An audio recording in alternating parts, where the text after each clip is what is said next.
My name is Robina Suwol. I'm a member of Beyond Pesticides and the founder and executive director of California's Safe Schools, which is a children's environmental health and environmental justice coalition located in California, but we work nationally and internationally. When I said that I was extremely honored to introduce these four speakers to you today, that's not an exaggeration. They really are leaders in environmental health, not only human health, but our ecosystems, and really their work is a model for all over the world globally.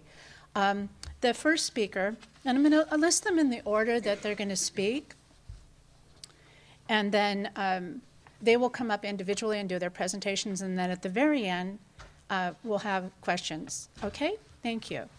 So our first speaker will be Charles, known as Chip Osborne. He's nationally renowned organic turf grass expert and a professional horticulturist with 35 years experience in greenhouse production, and is the former owner and operator of Osborne Florist and Greenhouse in Marblehead, Massachusetts. Marblehead, excuse me. He's the founder and president of Osborne Organics, also in Marblehead, and has over 15 years experience in creating safe, sustainable, and healthy athletic fields and landscapes. And as a wholesale and retail nurseryman, he has firsthand experience with pesticides that are routinely used in landscape industry. His personal experience led him to believe that there must be a safer way to grow plants. And his personal investigation and study of conventional and organic soil science practices and hands-on experimentation led him to become one of the country's leading experts on growing organic turf. Chip is a member of the board of Beyond Pesticides, and welcome, Chip. So I'm going to talk a little bit in my few minutes here to sort of set the stage on alternative managements. You'll find the same common theme is going to appear through with all of us, that we talk about managing systems. You'll hear from Lani and you'll see pictures very different than mine. And when you really get the gist of what we're both talking about is exactly the same thing. That, we're beginning to learn, and Lani is a lot like I am, self-taught, because you still can't get an organic education at any institution here in the United States to teach you alternative strategies. So I'm going to give you sort of the whirlwind, moving in on what my specialty is the managed lands. It would be public parks and playing fields, residential properties, large estate properties, historically places where there has been significant pesticide use. We hear a lot about the pesticide exposures in agriculture to farm workers, very real, very serious, but then a lot of times this exposures that we get in urban and suburban kind of get, put sort of by the wayside. And those exposures are very real, particularly to young and developing children. The idea that we still, sell tens of millions, if not billions of dollars worth of the 4-step program that goes down by dad in the backyard, and the kids are out there 2-3 hours later tracking it right back into the house.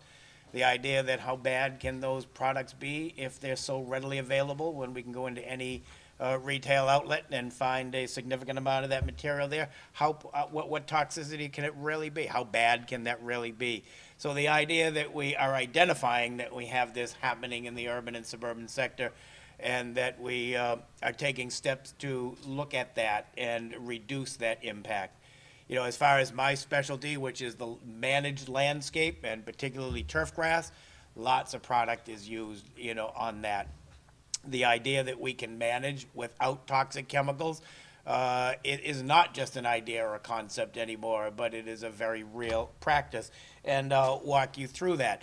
We have a situation like this where, this applicator is out there dressed like that, and we're told that as soon as it's dry to the touch, it's safe to go back into that environment.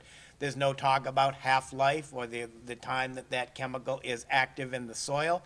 You know, the concept out there that because a product has a registration number issued by the US EPA that it is safe, that number is nothing more than simply a vehicle to bring that product to market. It has nothing to do with the safety of the product. You know, so the EPA looks at things under the guise of risk assessment, under that model, risk versus benefit. And if the benefit outweighs the risk, then that product is brought to market. Well, we're finding out now with new science, current research, that there is a risk, and a risk not at the acute exposure that the EPA looks at, but at very subtle low-dose exposures. Then this little sign goes up, and then that happens. So we have a problematic situation happening here. American homeowners account for millions of pounds of toxic use around managing their landscapes, as well as municipalities, institutions around the country. So we have a lot of grass out there. Grass covers an area the size of the state of Nebraska. Golf courses the size of the state of Connecticut. Should some grass be reduced and eliminated? Absolutely. There's way too much. Some of my bigger projects that I'm on, I'm constantly advising clients to reduce grass. But then again, there's always going to be grass that remains, and we have to learn how to manage it in a non-chemical framework. Showing you right up front that you know, that organic can work. You know, I can talk for an hour, and still people can doubt that it works. So now, in the beginning of my programs, I show pictures that show success. So I've worked with the city of Boulder for a number of years, and I was out there in August of 2010, and I was back there this past August. And this is a public park that was relatively new construction. You can see that it is in trouble. It is compacted. It's waterlogged. It has an anaerobic smell to it. And they were deciding whether or not they needed to dig it all up and start again. And we said, let's just give it a try, because we were doing multiple parks in the city. And I said, let's put it in an organic program. That's as far down as we could get there to take soil. So we have a problem with the soil. Everything that we do begins with the soil, and this right away tells us that we fundamentally have a problem. That's what that core looked like. It's all thatch. There is no decent soil. That's part of the reason the system is struggling.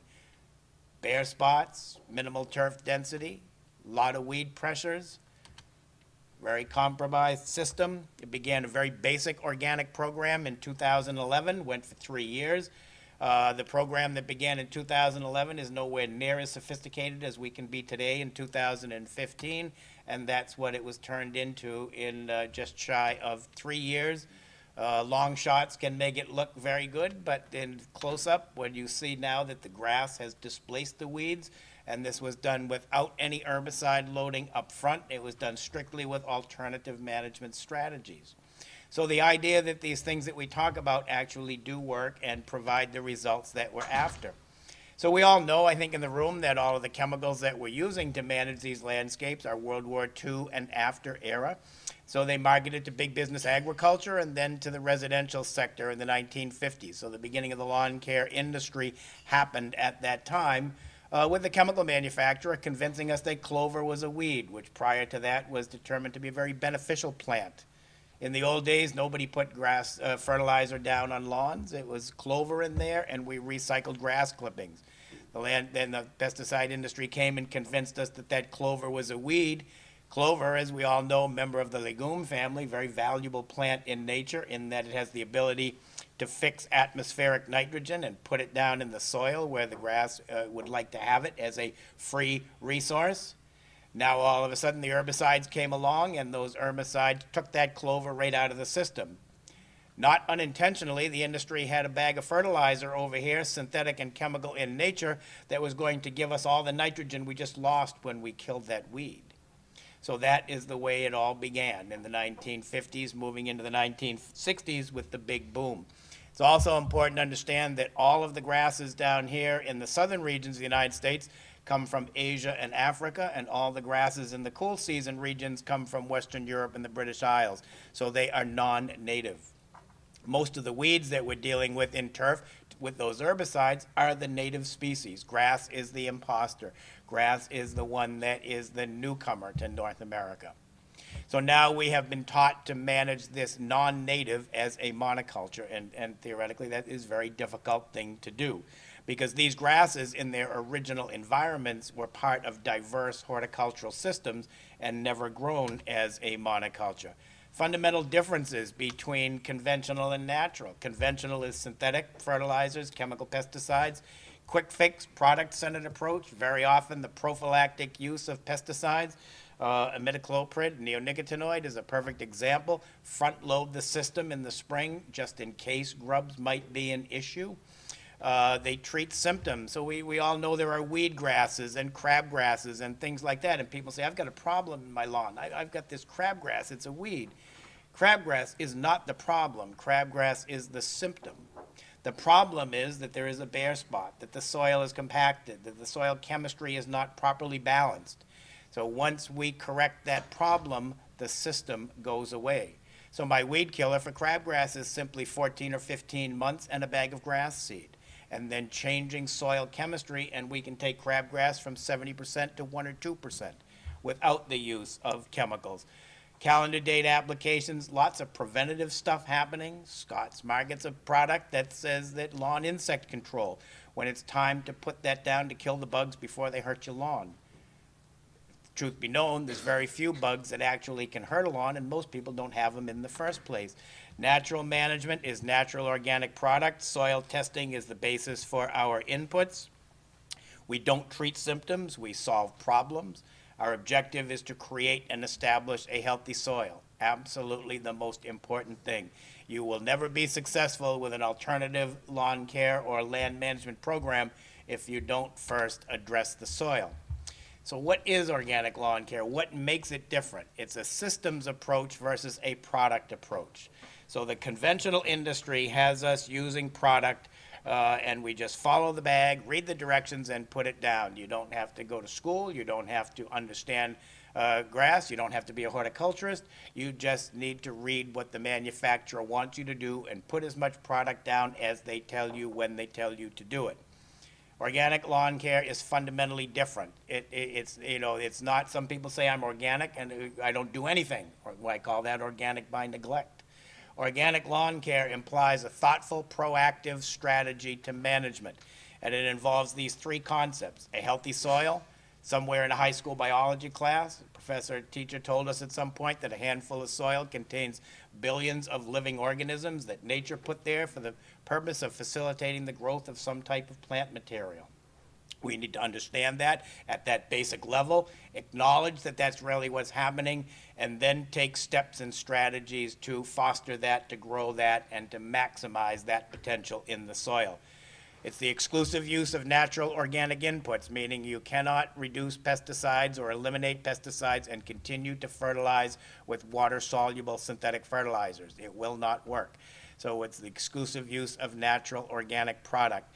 And then very proper and specific horticultural practices, things that people tend to forget about. What does grass really need to grow to make it happy?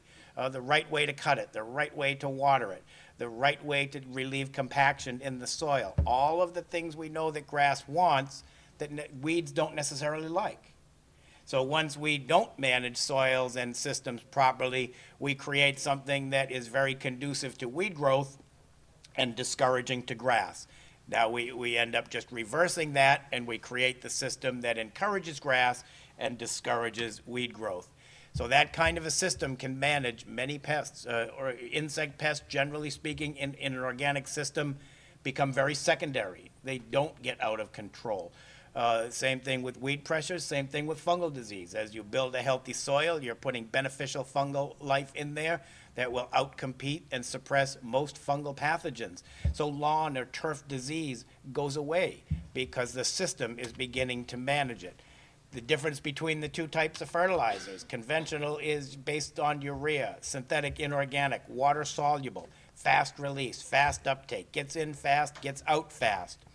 Multiple applications a year, generally at high rates, leaves the soil quickly, used to be very inexpensive, now much more expensive. 5 tons of petrochemical input to 1 ton of fertilizer output.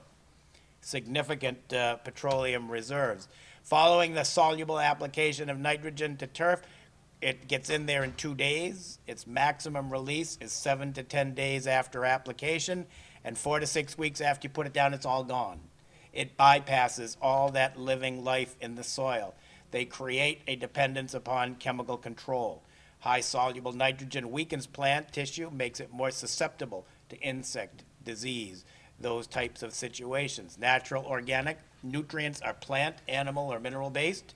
Nitrogen is from grain or animal byproducts. Water insoluble nitrogen, naturally slow release, microbial breakdown, feeds the soil, long-term benefit. You need less, it gives you measured growth, and it is far more cost-effective than those high petroleum fertilizers. Mineralization is the science behind how organic fertilizers work. We put it down, microbes interact with it, microbes convert the organic nitrogen to the inorganic, and the system and the biology and the grass then gets to take advantage of it. So we're working with nature as opposed to working against nature. We're now taking a feed the soil approach as opposed to a feed the plant approach. We're using soil testing. Soil testing guides all of our decisions.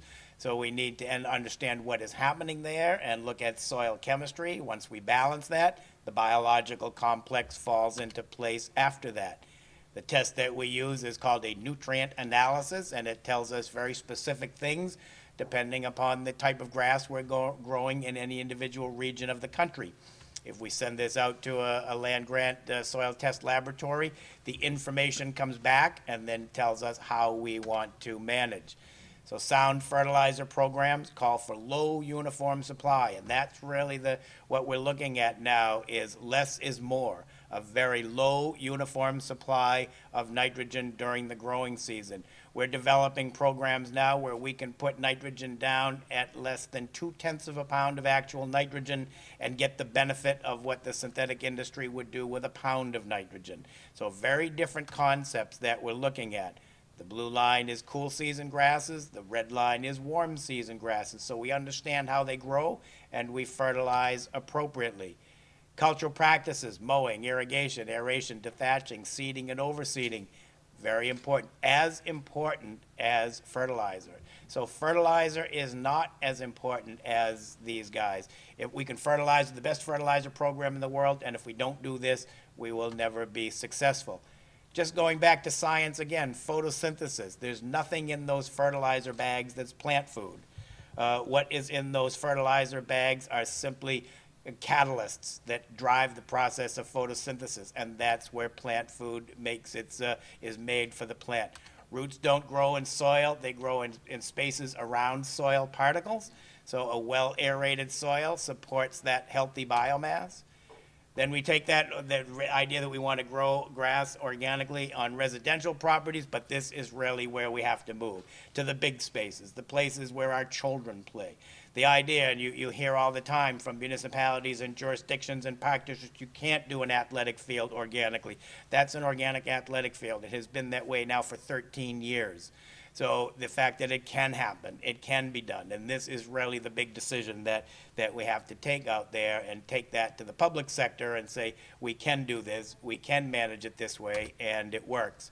I've shown this picture around the country multiple times, but I showed it to 175 chemical applicators from the Sports Turf Managers Association, including Major League Baseball and the National Football League, and said, if that was your daughter on that grass, you had just put 2,4-D down there a day or two before with what you know about 2,4-D, what's your comfort level with her water bottle lying on that grass?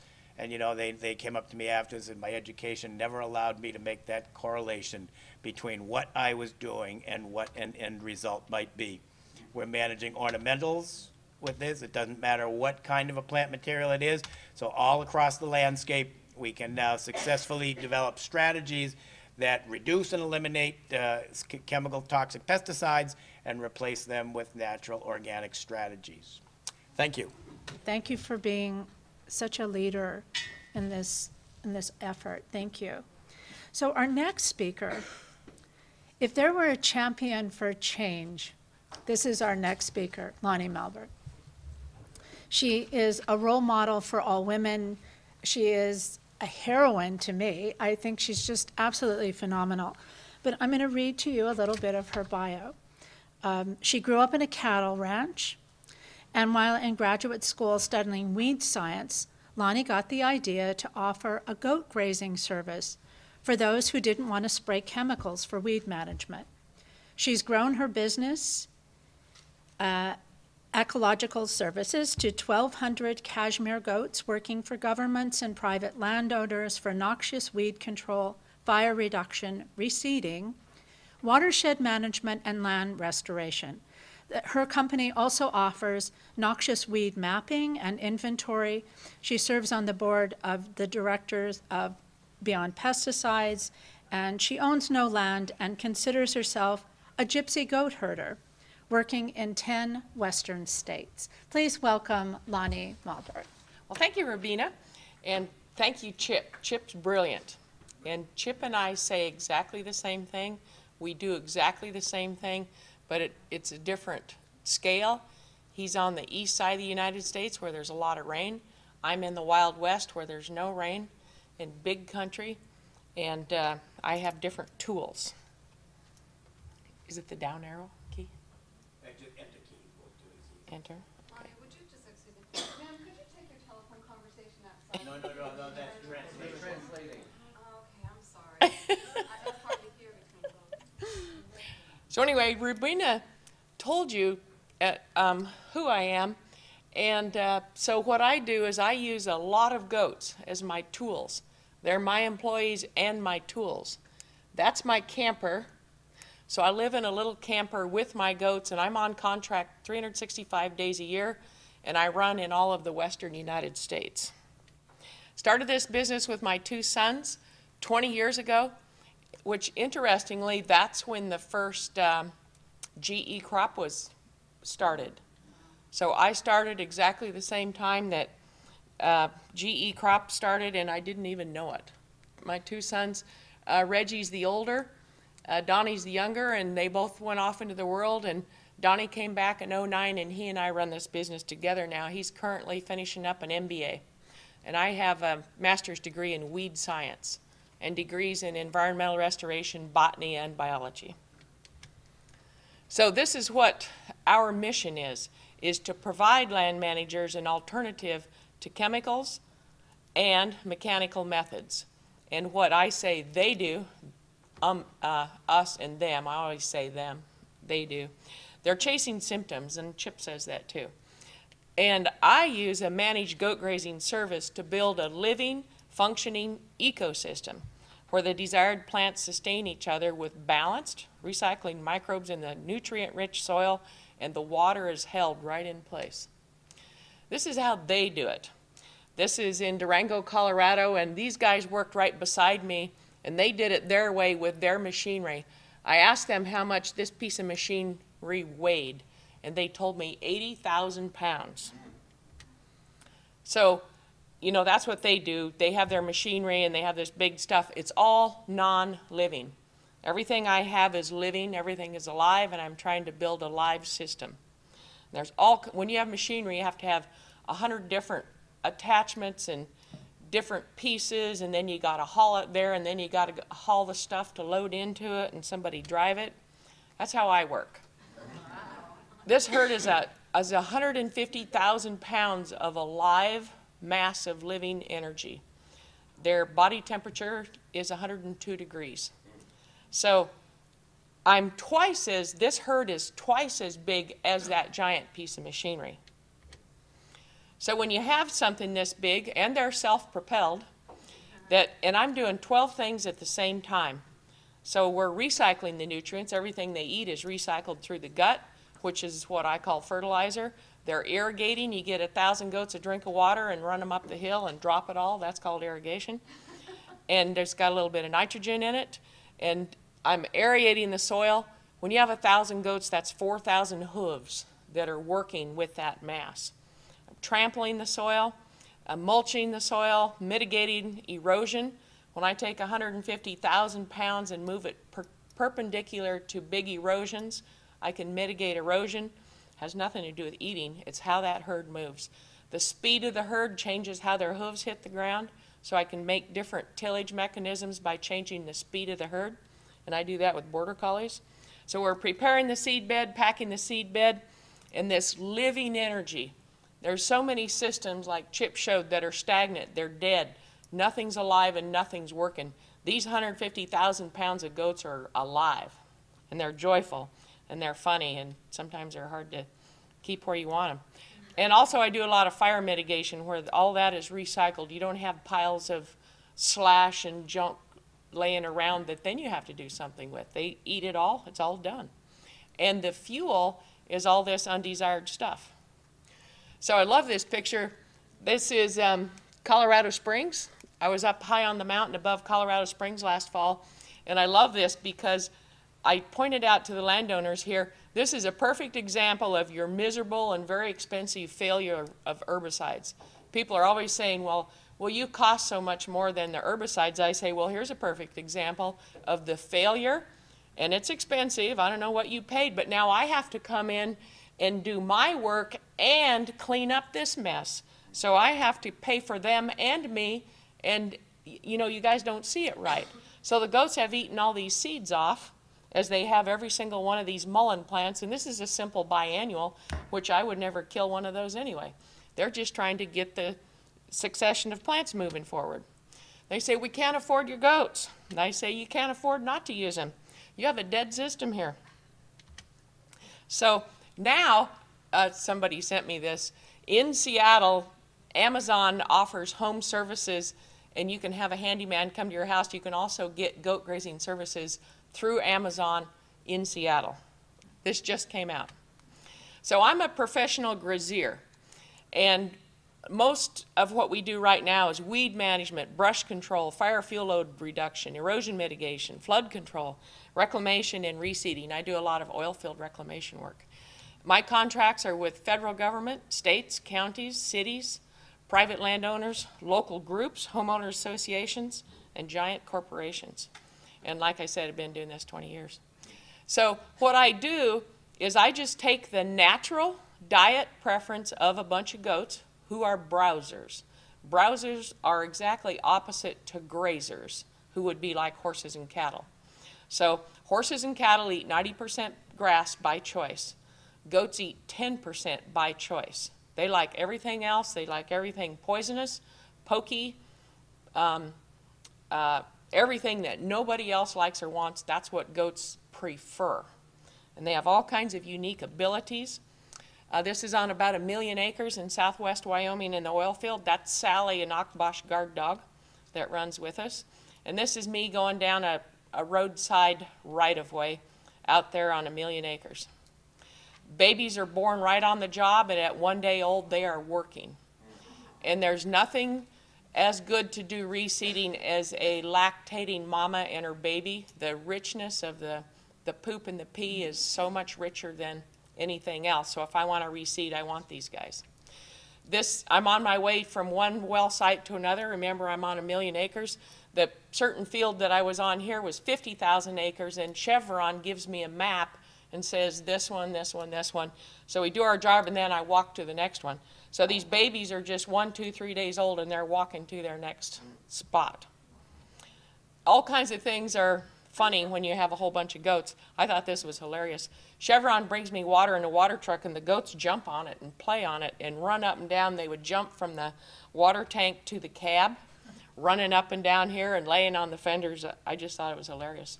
Now, predators, and people always think coyotes are my predators. And so what would you think would be my predator problem here? Anybody? Just shout out. Snakes. Snakes, nope. This is 7,500 feet, no snakes here. Anybody? The birds or the babies. Nope, nope, nope. What? Weather? Bad weather? Well, not directly, but see this baby? He's looking down a badger hole. There are a lot of badger holes, and there's no shade here except for the water truck. Those babies would go down the badger holes to get in shade. H2S is a very toxic, poisonous gas that's a byproduct of oil fields. Hydrogen sulfide gas, extremely toxic, and it's heavy, and it rolls downhill, but you can't see it. The H2S gas would go down those badger holes, and the babies would be in there, and it'd kill them. They also play on the steps of the oil tanks. They run up and down these steps, and sometimes there'll be one goat on every step. And see them in the shade down here under the, they're all getting in the shade there. Wild horses sometimes come in and run through our fence. This is a on a U.S.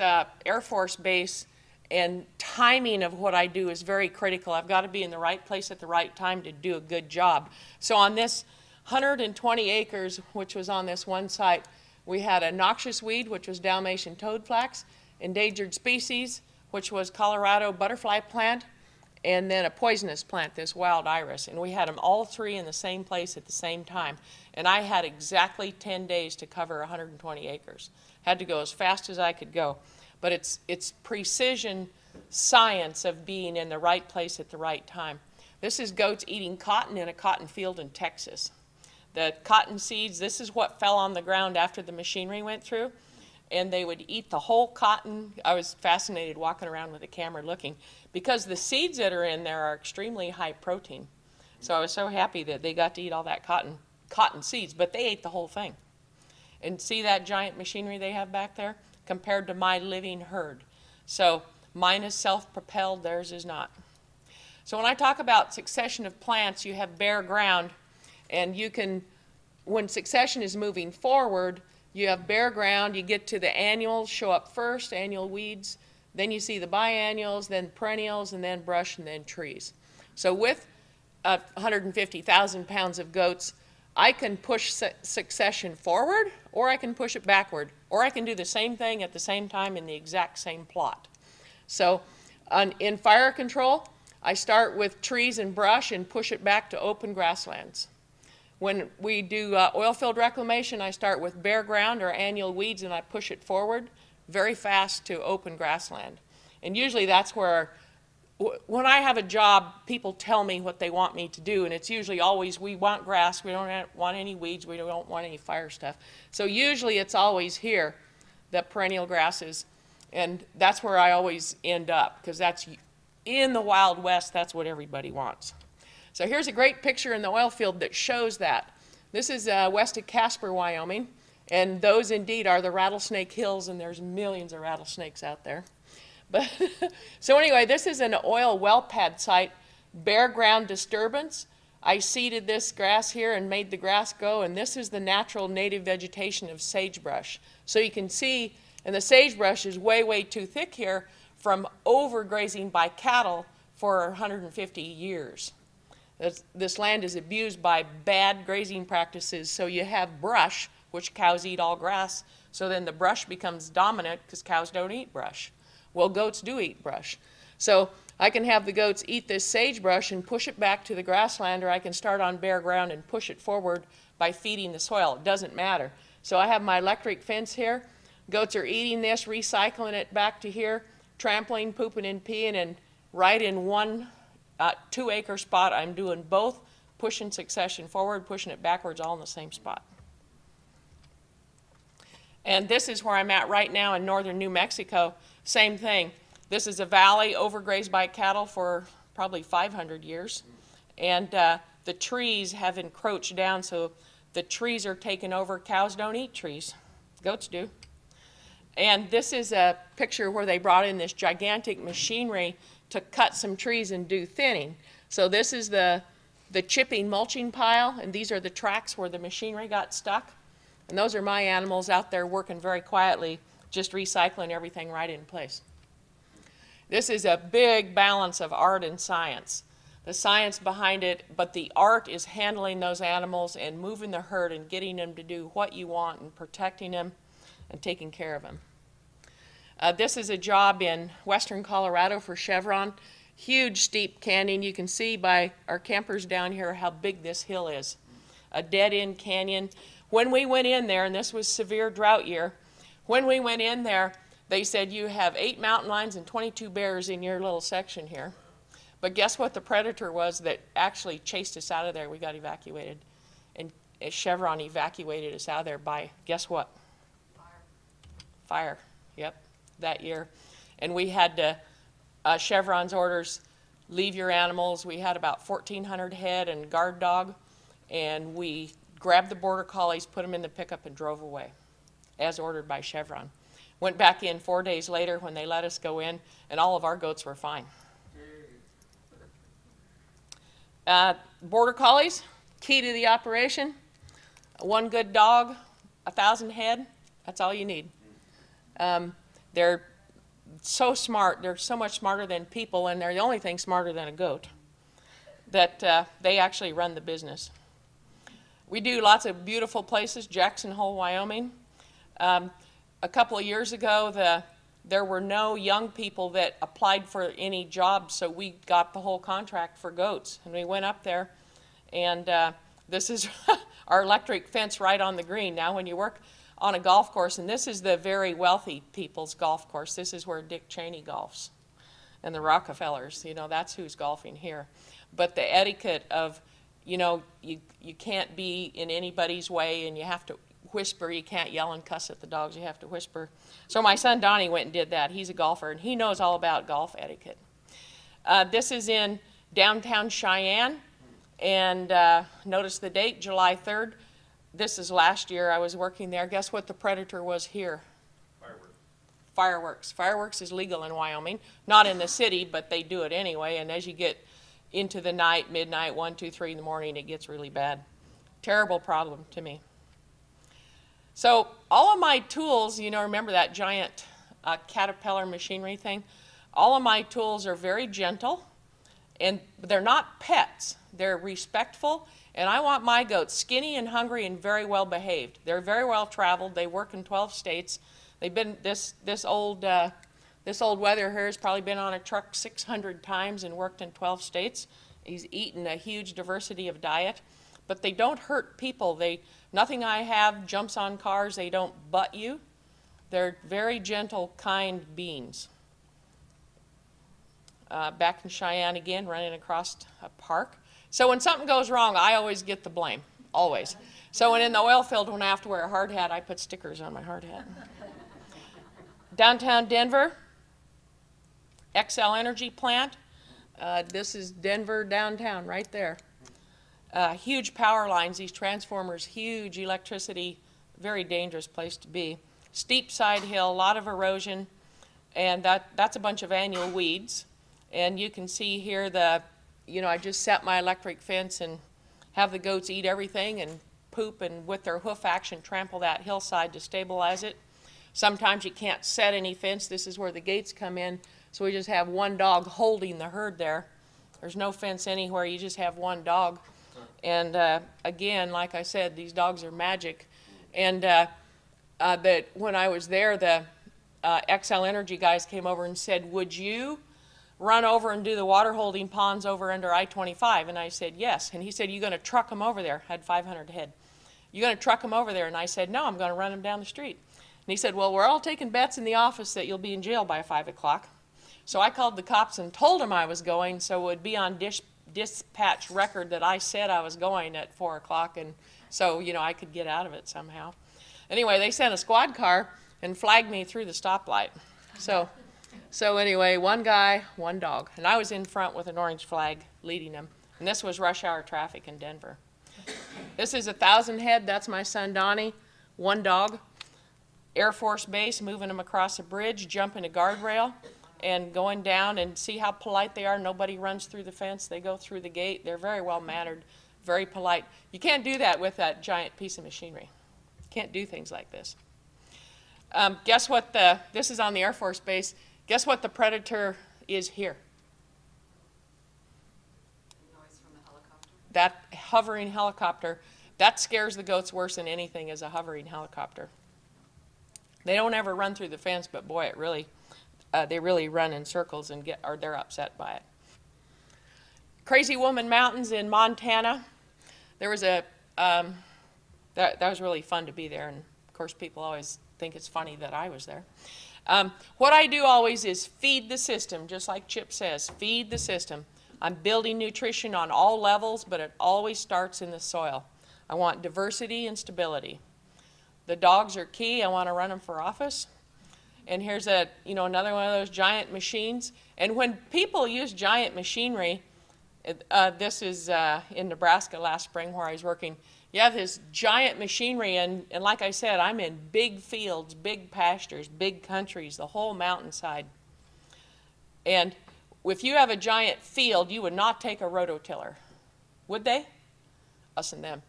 You would not take a rototiller. When I have these big jobs, I can't take one goat that weighs 3 pounds. I got to take them all. And that's how I get something done, is I got to have at least 1,000 head or I just can't get anything done. Working in the oil field, how's my time? You're fine. Okay.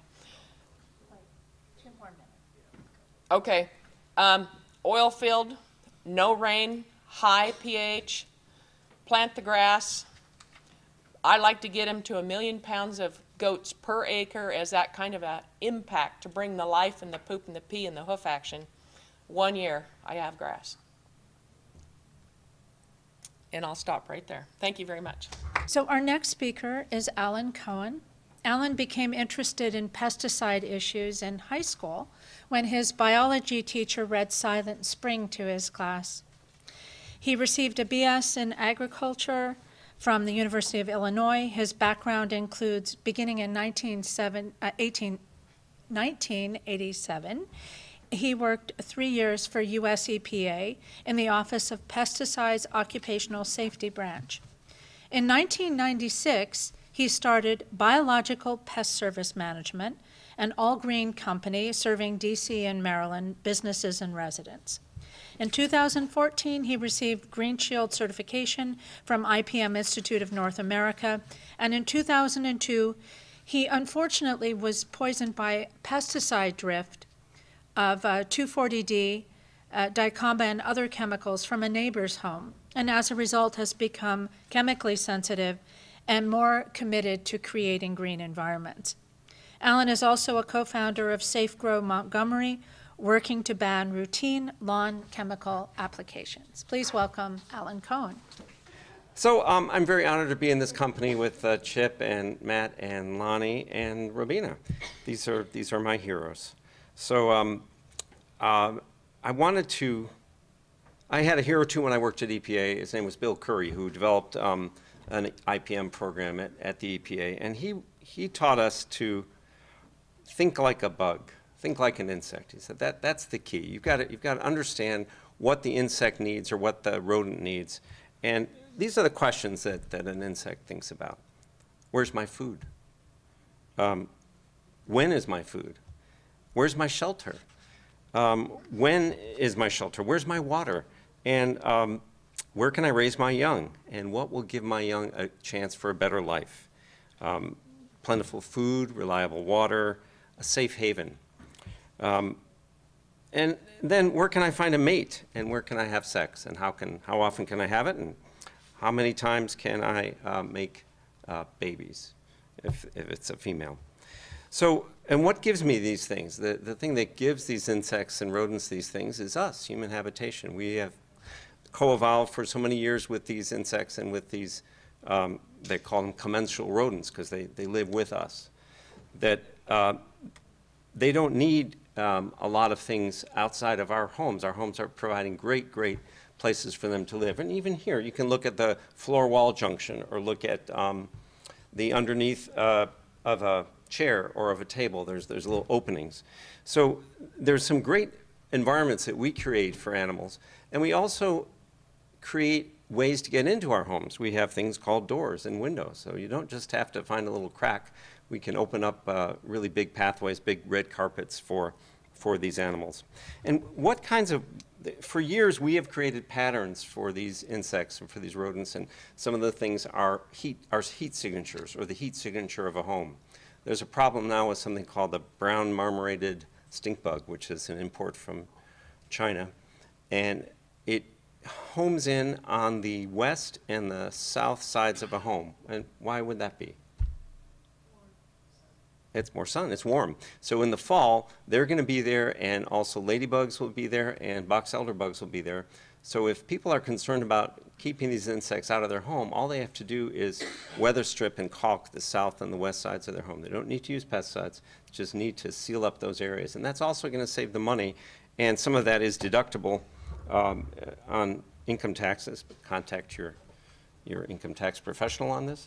But for insulation, because what you're doing is when you're sealing up your home, you're also insulating your home and losing your heat loss. The other signals that animals use are our breath. Our carbon dioxide is a clue for bed bugs, for instance, and mosquitoes. So they're going to follow that trail of carbon dioxide. That means, hey, there's a warm body there that I can feed on. So plentiful food and also plentiful wasted food. We waste tremendous amounts of food in our kitchens, in our commercial kitchens, and agriculture, even all that cotton that was wasted in that field. There's tremendous amounts of available food from our plentiful lifestyle that we have, that we can afford to throw away things and have dumpsters full of food and that sort of thing. There's a lot of water sources around a home or around a building like this. Can anyone name a water source that's easily findable by an insect? A sink, a leaky sink, very good. Another place is condensation from an air conditioning pipe, and certainly in Florida here, there's a lot of air conditioner compressors that will have condensation on them and provide a great source of water for the insects. So there's also, it's not just pure water that insects look for. Mosquitoes, some mosquitoes like clean water to breed in, some like muddy water or dirty water to breed in. So you want to disrupt that by turning over the saucers that are under your pots in a yard. And why do you need saucers under the pots outside? I've never understood. But it's a great place for mosquitoes to breed. The disruption of soil, when we, weeds are the benefits of weeds are it covers up soil. I mean, we were talking about getting rid of weeds and changing weedy spaces to grassy spaces, but weeds are opportunistic. They're coming in after construction has been done and soil's been ripped out and the native plants are ripped out, and weeds are coming in to keep erosion down. So there's a purpose for weeds, but we can determine what kind of plants we want around our homes. So insects and rodents are opportunistic. They're looking for ways in, they're looking for ways to reproduce, ways to have shelter, ways to have food. So we can use these understanding of what they need to turn it around and to defeat them and to keep them out of our spaces. The exclusion is what a lot of what our company does. We want to keep insects and pests out by filling up holes. And you have to think like an insect or a rodent. Mice don't just run around at the base of a foundation. They can climb really well. Rats can climb too. They're incredible climbers. So you have to look up and not just at the ground for openings. It could be openings for cable that used to be there that's not there anymore. There could be a pipe opening. There can be openings in the soffit. You want to have openings in your roofing to allow humidity to get out. You want to have less humidity in your attic areas, but you need to screen that out or else you're going to get raccoons or squirrels up in that space. So we can identify areas where they may get in, screens, window screens. I was talking to Matt about an insect that he got a call from that unfortunately can fly right through a window screen without even tipping its wings, and that is flying around right now in March and April. Does anyone know what a small insect that can bother us in our home that doesn't sting us and doesn't really bother us? It could be. There's a number of things, but something that's small enough to go through a window screen, there's only one thing I can think of right now, and that's a carpet beetle adult. The carpet beetle larvae are larger, and the carpet beetle larvae are the ones that are actually eating the carpets and the wool and the silk. But the carpet beetle adults are flying in from bushes that they like outside in the months of March and April. They can fly right through a window screen, and we defeat them by using pheromone traps, by using modifying the habitat in the home, like getting rid of carpeting in a closet, cleaning your clothing before you store it because they like clothing that's a bit soiled. But the adults are not eating the clothing. It's the same way with meal moths or what's called Indian meal moths, which was what the colonists called corn. Cornmeal is eaten by the larva, and other things are eaten by the larva as well, and the adults basically are there to reproduce, so they're not the ones that are actually eating it, but they do get in at this time of year through those screens. Lighting is really critical. There's so many buildings that have this security lighting that has a certain spectrum. The people who install lighting know nothing about the spectrums that attract insects and rodents, and yet they light up their buildings, and it's basically saying, come on in, this is a great place to be. You can adjust the lighting, and there's all this whole dark sky program. I don't know if anyone knows about the dark sky program to try to direct light downward, not up, and that will also help keep insects away. I wanted to mention, and I want to leave room for questions, so I'm going to be fairly brief. I wanted to mention that we have very smart dogs here that Lani's been talking about, and my wife and I own 2 Border Collie mixes. And the other day we had a experience with this 2-year-old Border Collie Sheltie mix. So he's fairly small, Kip, and we had noticed. This is embarrassing being a pest control person, but hopefully this won't spread out, except on the internet here. But we had a rat in the backyard that we saw fairly often underneath an area where we were feeding birds. So we stopped feeding the birds.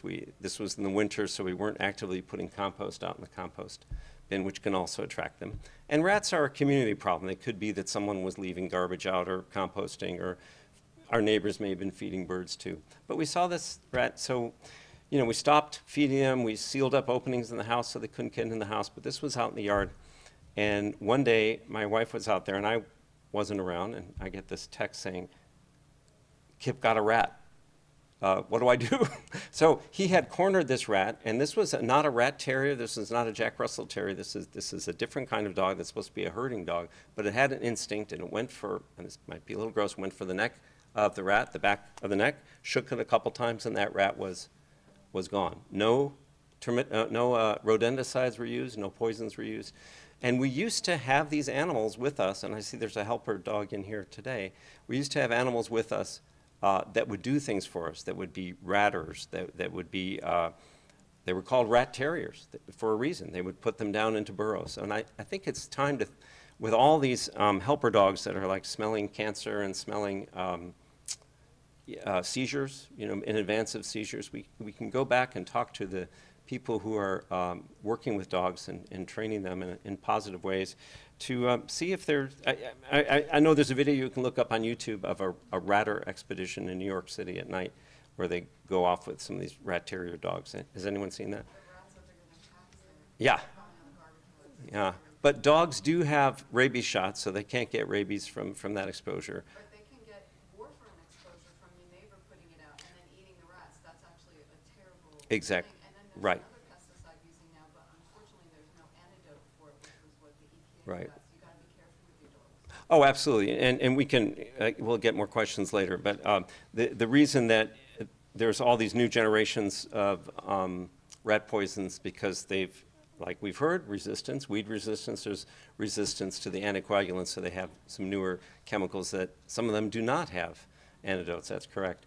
But the great thing about not using, and our company doesn't use rodenticides, we use monitor traps. We use a monitor called Detex and Lumitrack, which is basically like a peanut butter flavored cake inside a locked bait station that glows in the dark. The feces and the urine of the rat will glow, and the mice will glow in the dark when you use a UV light on it when they've eaten this substance. So you can track back to where they're coming from and then eliminate the garbage or seal up the problem. So you can figure out how they're moving without having to necessarily kill them with a rodenticide. And then you don't have the problem of secondary poisoning of a cat or a dog or a bird eating a poison rat, like the question there. So that's just another idea of going back to a strategy that we used to use. And we've gotten away from it because, as an earlier speaker said, we like the modern things. We like the high-tech things. But the low-tech works very well if you think like an insect, think like rodent. And I'm going to leave it there. I'd be glad to answer questions on very specific things after our last speaker. Thank you. Our next speaker is Matt Wallach.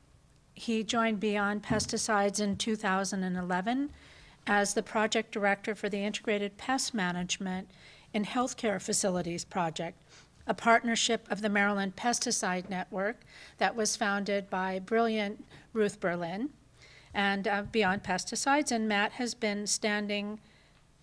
a long-standing commitment to public education and activism and has a background in environmental health and safety issues. Prior to joining Beyond Pesticides, Matt worked as a program coordinator for Citizens Campaign for the Environment in New York State, where he worked on local, state, and regional campaigns to reduce pesticide use, conserve open space, and ensure a clean water supply. Additionally, Matt served on several coalitions dedicated to the protection of water resources.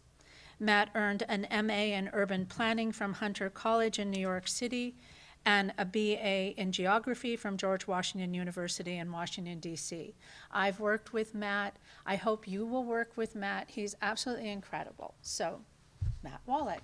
All right, thank you, everyone. My name is Matt Wallach. I'm the IPM and Healthcare Facilities Project Director, and the project was started in 2005 with Beyond Pesticides and Maryland Pesticide Network. And we work with over a dozen healthcare facilities, including 3 medical systems in the Maryland area. And I'm going to talk a little bit about why we work with hospitals, the process, common pests that we deal with, and really changing the culture of pest control at healthcare facilities. So the mission of the project is to protect the health of vulnerable patients and staff from the dangers of pests and toxic pesticides through toxic-free pest management that promotes healthy indoor and outdoor environments.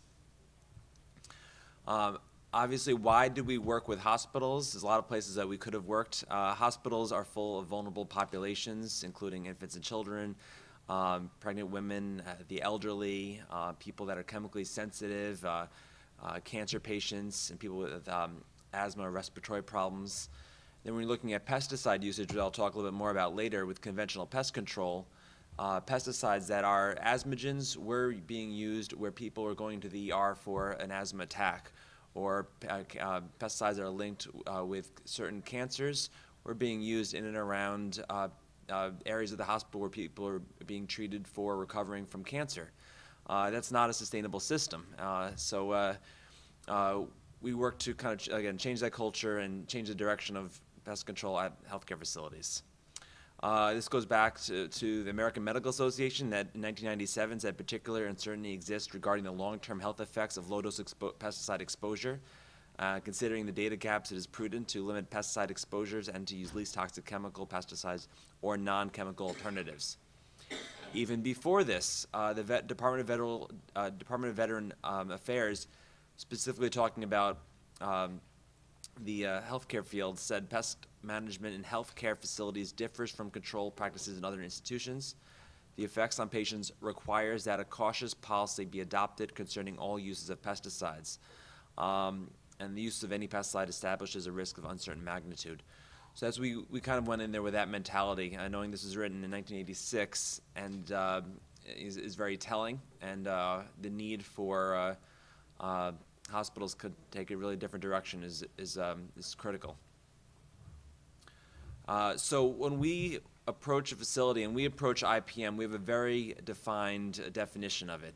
It's not a all-inclusive approach. It's a very precautious approach where we believe it's a commitment to measures that by all staff that prevent pests and the need for pesticides.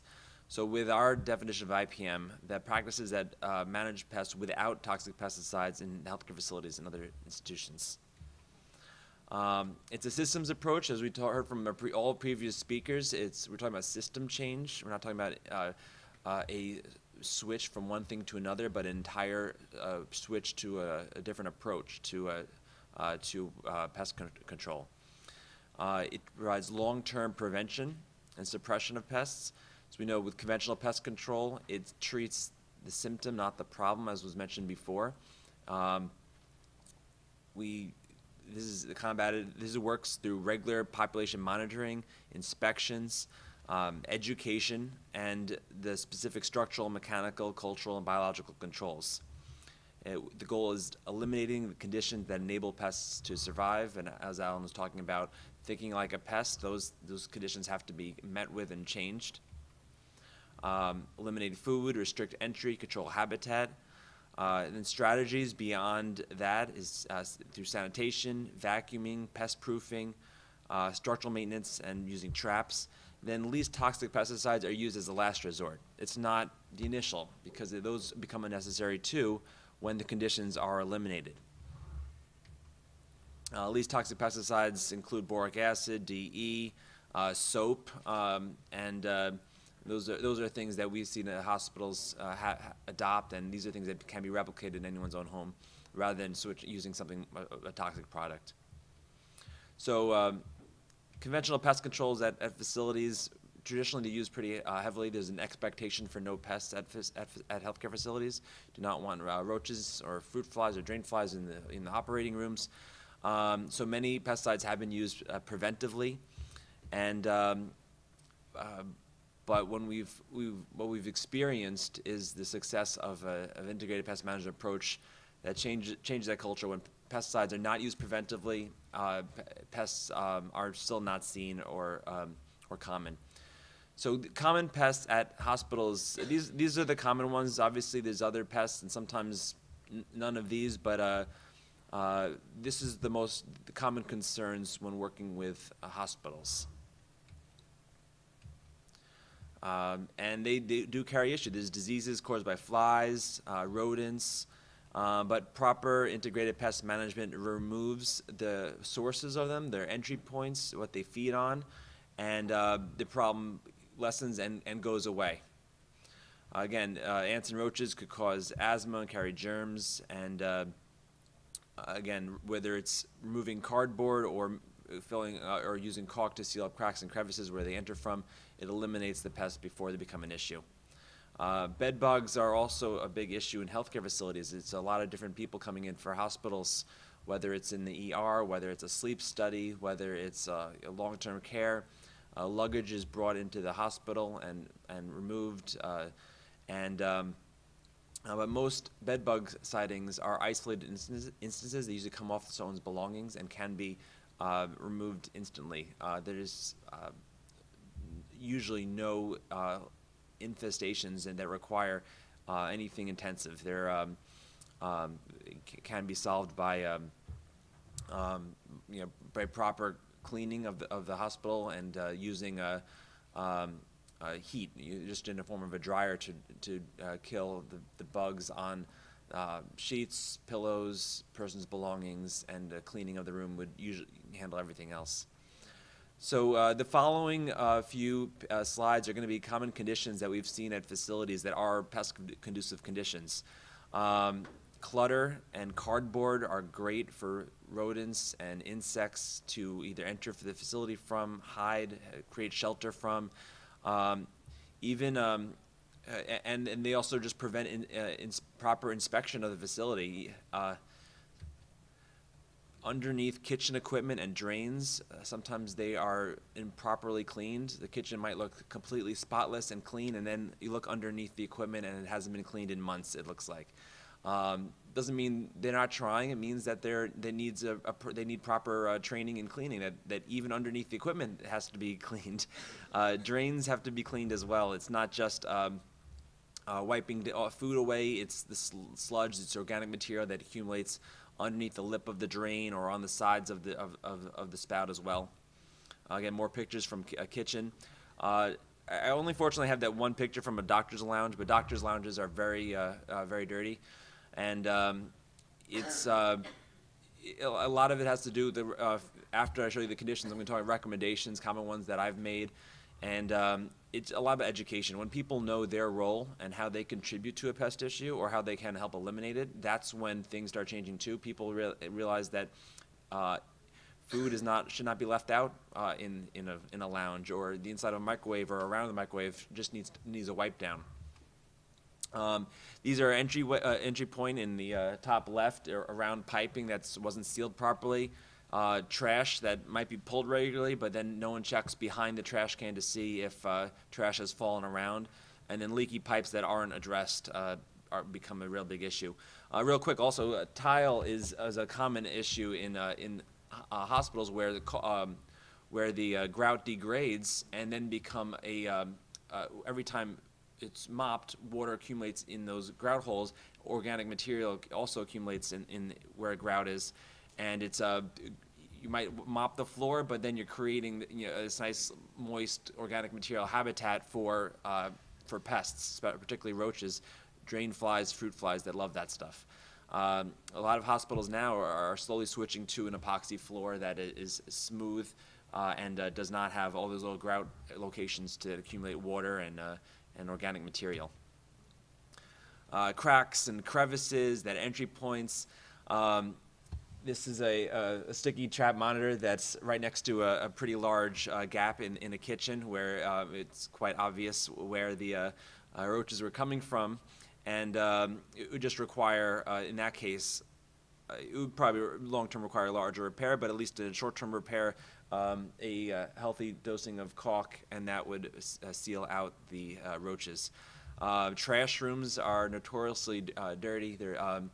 And it requires just a little bit extra attention to make sure trash rooms are clean as well, not just removing of trash, but making sure the trash rooms are clean as well. Entry points, we talked about entry points. Front doors and back doors, I just mentioned cracks and crevices, but the front doors and back doors seem like the most common way that pests enter a hospital, and this is probably for everyone's own home as well. Doors that don't close properly, doors without door sweeps, any door where you can see light through it means that a pest could get through it pretty easily. And so what we do after we discover all these conditions is when we work with the hospital, we do a full walkthrough assessment. We look at the whole facility, but do focus on problem areas, including loading docks and kitchens and lounges and mechanical and operating rooms. These are the areas that we focus on and usually find a lot of traditional pesticide usage in those areas, but then also opportunity to create long-term changes that will eliminate the conditions that the pests need to survive. Then what we do is that we create a program and policy that the hospital, we request that the hospital adopt. This policy creates the strategies for eliminating pest-inducing conditions. It involves staff training and education, knowing how people contribute to pest issues, knowing it creates opportunities for communication. This is between departments, between the vendor, the pest control company, between myself.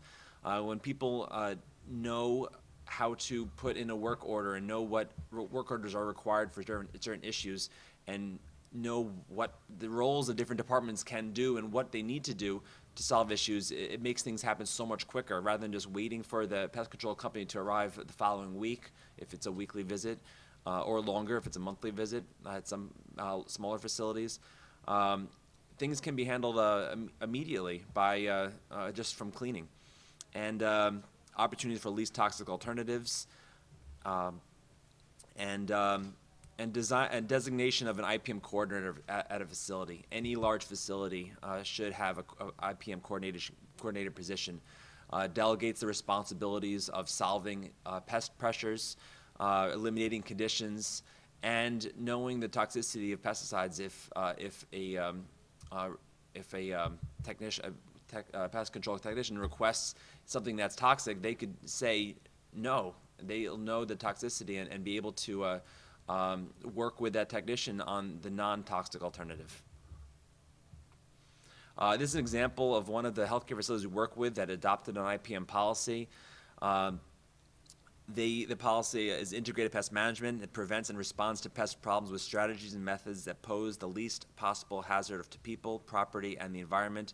At LifeBridge Health, least toxic pesticides are only used as a last resort after non-toxic options for resolving pest problems have been exhausted or deemed unreasonable. So that's a language that is also a great educational tool that can be shared with staff so they know that their policy in their facility, one, it's not exposing them to pesticides. They're treating the patients in these facilities with, and they're not exposing them to pesticides. And they know they have a responsibility to identify conditions that can be solved without using toxic measures.